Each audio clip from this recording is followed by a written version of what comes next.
I'm Paul Waldy in for Howard Green, who is on assignment at the International Forum of the Americas Conference, underway in Montreal this week. But the Eurozone is all the focus right now, and members took swift and decisive action over the weekend when they offered to shore up Spain's banks with a loan of some 100 billion euros. Now, Spain's handout makes it the fourth country to receive such aid, as the region, mired under massive debt, continues to suffer from economic turmoil. After the bailout in Spain, eyes are now shifting to Italy, which many investors see as the next troubled spot. The Euro leaders took action just days ahead of another Greek election, which could determine whether Greece survives as a member of the Eurozone. Markets, which initially supported the plan, gave back gains as investors began to question the details of the deal. North American markets were in the red at midday. For more on Spain and the Eurozone, we are joined by Alex Jashevsky. He is founder and managing partner with Recovery Partners. Well, Alex, an awful lot happened over the weekend. Let's talk about the bailout for the Spanish banks. Why did this happen, and what is this going to mean? Well, why did it happen? It needed to happen. It was long overdue.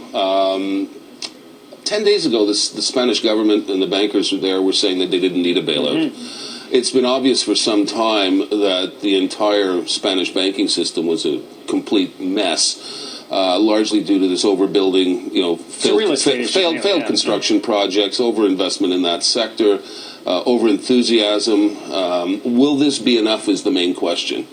And what's quite remarkable here is that, again, the authorities have indicated how far behind the eight ball they are.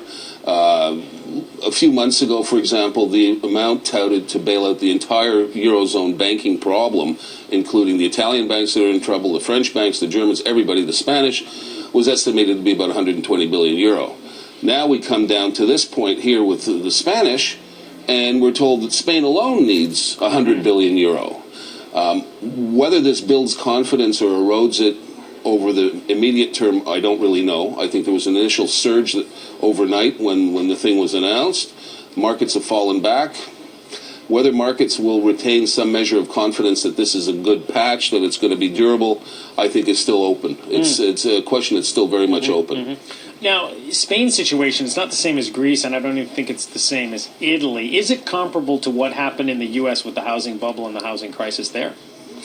It is and it isn't, because most of the problem in Spain, about half the problem, was due to lending by these CAIAs, right, which are the community banks, the regional banks that have no supervisory authority. There's no regulator looking over their shoulder. There's no set of rules that they have to abide by. So whether or not this solves the problem is still open to question. Do they know how big the problem is? Well, they have some idea, and from the numbers that I've been reading, the amount of failed construction lending in that country approaches 400 billion euro.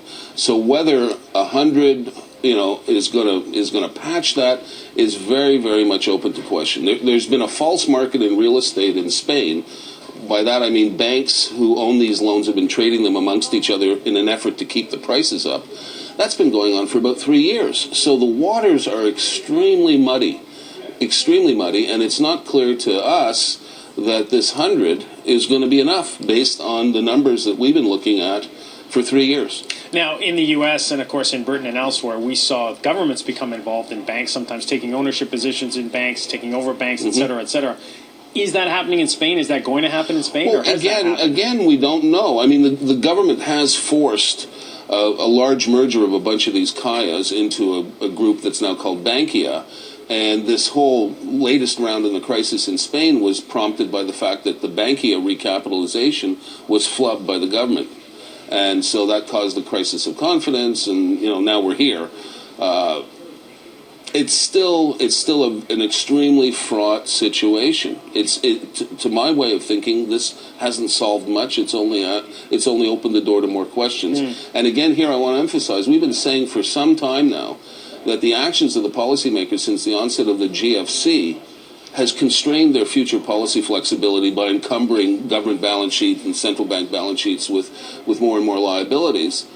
At the same time, what these policy actions have done is open the door to more black swans. So it's becoming a situation that's increasingly hard to predict and forecast. And all of this comes as Spain's economy is in real difficulty. Sure. I mean, the unemployment rate is astronomical, 20-odd%, 50% for young people. The prime minister said over the weekend as well he's not expecting a lot of growth. How does that factor? Well, they're expecting a contraction. They're looking at a 2% contraction, 1.9% contraction for 2012. They got about a 5 or 6% budget deficit. In order to get their finances in line, they need a fiscal adjustment of around 8%. That doesn't look like it's going to happen. And their funding requirements this year, their central government funding requirements, are over 300 billion euro. You know, excluding the deficit, that's including the deficit. But they've got a hell of a lot of debt to roll over, and all this debt is going to be rolling over at higher interest rates, which are going up today as we speak. Well, the markets, the markets aren't going to give up this funding cheaply. They're going to want to be compensated for the risk. For the perceived risk. All right, so we got Spain, we got concerns about Italy, we got an election in Greece this weekend. Do we have an election? Well, apparently there's supposed to be one. I'm not sure because the people that control the ballot boxes in all the municipalities are supposedly going on strike for 2 days on June 16th and 17th for higher pay. They said they're not going to deal with the ballot boxes, so physically it'll be impossible to have the vote. Where does all of this leave Europe? I mean, it sounds like, the problem goes on and on and on, gets worse and worse and worse. What's Black the end game swans. here? Black swans. Well, as I say, and we've been saying for some time, where's the leadership here? There's been a dearth of leadership for three years now. Everybody's been passing the buck. And this is what happens when that It's kind occurs. of Angela Merkel, though, isn't it? The German chancellor? Or is she, her power is kind of fading now? Well, the Germans all the European countries have negative control over the situation. Every one of them can say no. Germany clearly has the biggest no vote at the table. But has Germany taken that ability to drive things and translate it into a concrete plan? In some sense, yeah. But don't forget that plan is now under attack. The Germans forged a pact based around austerity. The French have attacked it. The Greeks are attacking it. You have a new government in France. You have a new government in France, and Hollande has basically thrown the gauntlet down and said, well, I'm lowering the retirement age now from 62 to 60.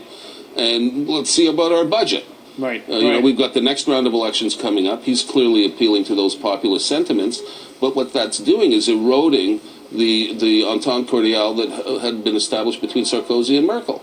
So things are starting to fray at the edges, What's the end result then? Do you think the Eurozone falls apart, the Euro falls apart, everybody goes their own way? As I say, this situation is now open to more black swan type events. It's become increasingly harder to understand what might happen. In fact, I'm of the opinion now that anything could happen. But as far as the Eurozone is concerned, it's becoming less likely that the Eurozone is going to be able to get out of this situation in the same condition that it went in. I believe there will be some change in the membership. I think when I was on this program about a month or two ago after the Greek elections had their result, it's becoming increasingly likely, in fact, that some of the key Eurozone members may ask Greek to leave in order to try and have some kind of controllable outcome. And, they'll leave, they'll fire up the drachma, there'll be, huge recession in Greece. But that'll insulate the rest of the banking system from problems in Greece, the rest of the European banking system from problems in Greece. And if we see that happen, I think it'll be indicative of how serious the situation has become and the fact that the leadership in Europe is now reaching for more extreme solutions. All right, Alex, well, lots to keep an eye on. Thanks very much for joining us. We'll have you back again. Thank you, Paul. That was Alex Krzyzewski. He's the founder and managing partner with Recovery Partners.